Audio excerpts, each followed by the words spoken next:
नमस्कार दोस्तों। आज मैं जो बताने जा रहा हूं उसे सुनकर शायद आप तुरंत अपना कैलेंडर उठाकर तारीख चेक करेंगे, क्योंकि 2026 की रामनवमी सिर्फ एक धार्मिक त्यौहार नहीं है, ये एक कॉस्मिक इवेंट है। ऐसा ज्योतिषीय संयोग जो कई विद्वानों के अनुसार सैकड़ों साल में सिर्फ एक बार बनता है। लेकिन यहाँ सबसे बड़ा सवाल है, रामनवमी 26 मार्च को है या 27 मार्च को। अगर आपने गलत दिन पूजा कर ली तो आप उस गोल्डन टाइम को मिस कर सकते हैं, जिसे ज्योतिष शास्त्र में भाग्य बदलने वाला क्षण कहा जाता है। आज की इस वीडियो में हम 3 बड़े रहस्य खोलने वाले हैं। पहला, राम जन्म का असली समय। दूसरा, आकाश में बनने वाले वो दुर्लभ राजयोग जो आपकी किस्मत बदल सकते हैं। और तीसरा, एक ऐसा महा उपाय जिसे सही समय पर करने से कहा जाता है कि प्रार्थना सीधे ब्रह्मांड तक पहुंचती है। तो वीडियो को बीच में मत छोड़िएगा, क्योंकि आखिरी में मैं वो समय बताने वाला हूं जो पूरे दिन में सिर्फ 30 मिनट का है, और अगर वो मिस हो गया तो फिर आपको अगले साल का इंतजार करना पड़ेगा। तो चलिए शुरू करते हैं। पहला रहस्य, रामनवमी 26 मार्च या 27 मार्च। तो सबसे पहले कंफ्यूजन खत्म कर लेते हैं, क्योंकि इस बार पंचांगों में बड़ी चर्चा चल रही है। ज्योतिषीय गणना के अनुसार चैत्र शुक्ल नवमी तिथि 26 मार्च 2026 को दिन के 11:49 AM से शुरू होगी और 27 मार्च 2026 को दिन के 10:08 बजे 10:08 AM पर समाप्त हो जाएगी। अब यहाँ समझने वाली सबसे महत्वपूर्ण बात है, भगवान राम का जन्म सुबह नहीं, मध्याह्न काल यानी दोपहर में हुआ था। शास्त्र में साफ लिखा है, नवम्याम तु मध्याह्ने राम जन्म समाचरेत। इसका अर्थ है, राम जन्मोत्सव हमेशा उस दिन मनाया जाता है जब नवमी तिथि दोपहर में पड़ रही हो। अब कैलेंडर देखिए, 26 मार्च को दोपहर 12 बजे नवमी तिथि चल रही होगी, लेकिन 27 मार्च को दोपहर से पहले ही नवमी तिथि खत्म हो जाएगी। इसलिए अगर आप राम जन्मोत्सव मनाना चाहते हैं तो सही दिन है 26 मार्च बृहस्पतिवार अर्थात गुरुवार। लेकिन अगर आप उदया तिथि को मानते हैं, जैसे कई वैष्णव संप्रदाय करते हैं, तो आप 27 मार्च को व्रत रख सकते हैं। यानी राम जन्मोत्सव 26 मार्च को और व्रत 27 मार्च को। लेकिन कहानी यही खत्म नहीं होती। असल चौंकाने वाले बात तो अभी बाकी है। दूसरा रहस्य क्या है? तो 500 साल बाद बनने वाला योग। अब जरा आकाश की तरफ नजर डालिए, क्योंकि 2026 की रामनवमी पर ग्रहों की स्थिति भी बिल्कुल साधारण नहीं है, बल्कि ज्योतिष के अनुसार 3 बड़े योग बन रहे हैं। पहला, गज केसरी राजयोग।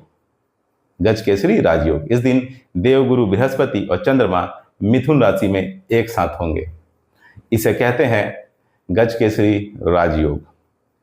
ज्योतिष के अनुसार ये योग बुद्धि, सम्मान और धन को बढ़ाता है। जब गुरु और चंद्रमा मिलते हैं तो कहा जाता है कि व्यक्ति की सोच और भाग्य दोनों मजबूत होते हैं। दूसरा योग, नव पंचम राजयोग। जी हाँ, दूसरा योग बन रहा है नव पंचम राजयोग। यह योग गुरु और मंगल के शुभ दृष्टि संबंध से बनता है। ज्योतिषियों का मानना है कि ये योग विशेष रूप से मदद करता है उन लोगों की जो कैरियर में अटके हुए हैं या जिन पर कर्ज का बोझ है। तीसरा योग, त्रिग्रही योग। जी हाँ, त्रिग्रही योग, ये सबसे दिलचस्प योग होगा। त्रिग्रही योग अब देखेंगे तो कुंभ और मीन राशि में 3 ग्रहों का जमावड़ा है। इसे ही त्रिग्रही योग कहते हैं। ज्योतिषीय भाषा में इसे बहुत शक्तिशाली ऊर्जा का संकेत माना जाता है। लेकिन इन सब से भी ज्यादा खास है एक छोटा सा समय। जी हाँ, सिर्फ 30 मिनट का वो समय। और यही आता है इस वीडियो का सबसे महत्वपूर्ण हिस्सा। तीसरा रहस्य, ब्रह्म सिद्धि का समय। जी हाँ, 26 मार्च 2026 को दोपहर का समय। घड़ी में बज रहे होंगे 12:27 यह वो क्षण है जिसे कई ज्योतिषी कह रहे हैं ब्रह्म सिद्धि मुहूर्त। जी हाँ, ब्रह्म सिद्धि मुहूर्त। इस समय अभिजीत मुहूर्त भी सक्रिय होगा और माना जाता है कि अभिजीत मुहूर्त में किया गया कार्य सफलता की ओर तेजी से बढ़ता है। अब सवाल है, इस समय करना क्या है? यही आता है वो उपाय जिसके लिए शायद आप अभी तक यहाँ रुके हुए हैं। तो चलिए रामनवमी के महा उपाय की चर्चा कर लेते हैं। इसे बहुत ही ध्यान से सुनिएगा। यह उपाय आपको करना है। 26 मार्च को दोपहर 12 बजे से 12:30 बजे के बीच सबसे पहले एक पान का पत्ता लीजिए, फिर उस पर केसर से लिखिए श्री राम। अब उस पत्ते को हनुमान जी को नहीं, जी हाँ, उस पत्ते को हनुमान जी को नहीं बल्कि श्री राम के चरणों में रखिए। फिर 11 बार यह मंत्र बोलिए, ओम आपदाम पहर्ताराम दाताराम सर्व संपदाम।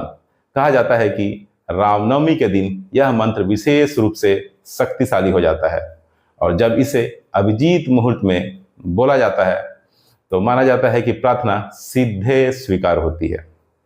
एक और छोटा उपाय, अगर आप कुछ और सरल करना चाहते हैं तो रामनवमी के दिन घर के मंदिर में कपूर जलाइए। जी हाँ, रामनवमी के दिन घर के मंदिर में कपूर जलाइए। ज्योतिष के अनुसार कपूर की अग्नि नकारात्मक ऊर्जा को खत्म करती है और घर में शांति और सकारात्मकता लाती है। अब अंतिम संदेश, दोस्तों, रामनवमी सिर्फ एक त्योहार नहीं है, यह हमें याद दिलाती है धर्म, सत्य और मर्यादा की शक्ति के बारे में। और शायद यही कारण है कि भगवान राम को मर्यादा पुरुषोत्तम कहा जाता है। इस बार जब 26 मार्च को दोपहर में आप जय श्री राम बोलेंगे तो याद रखिएगा, यह सिर्फ एक जयकारा नहीं है, यह उस आदर्श का सम्मान है जो हजारों साल से भारत की आत्मा में बसता है। अगर आपको यह जानकारी उपयोगी लगी हो तो अभी कमेंट में लिखिए जय श्री राम। देखते हैं सबसे पहले कौन लिखता है। और हाँ, यह वीडियो अपने उस दोस्त को भी जरूर भेजिए जो हर साल पूछता है यार रामनवमी कब है। मैं आपसे विदा लेता हूं, कल फिर मिलूंगा। तब तक के लिए नमस्कार, जय श्री राम।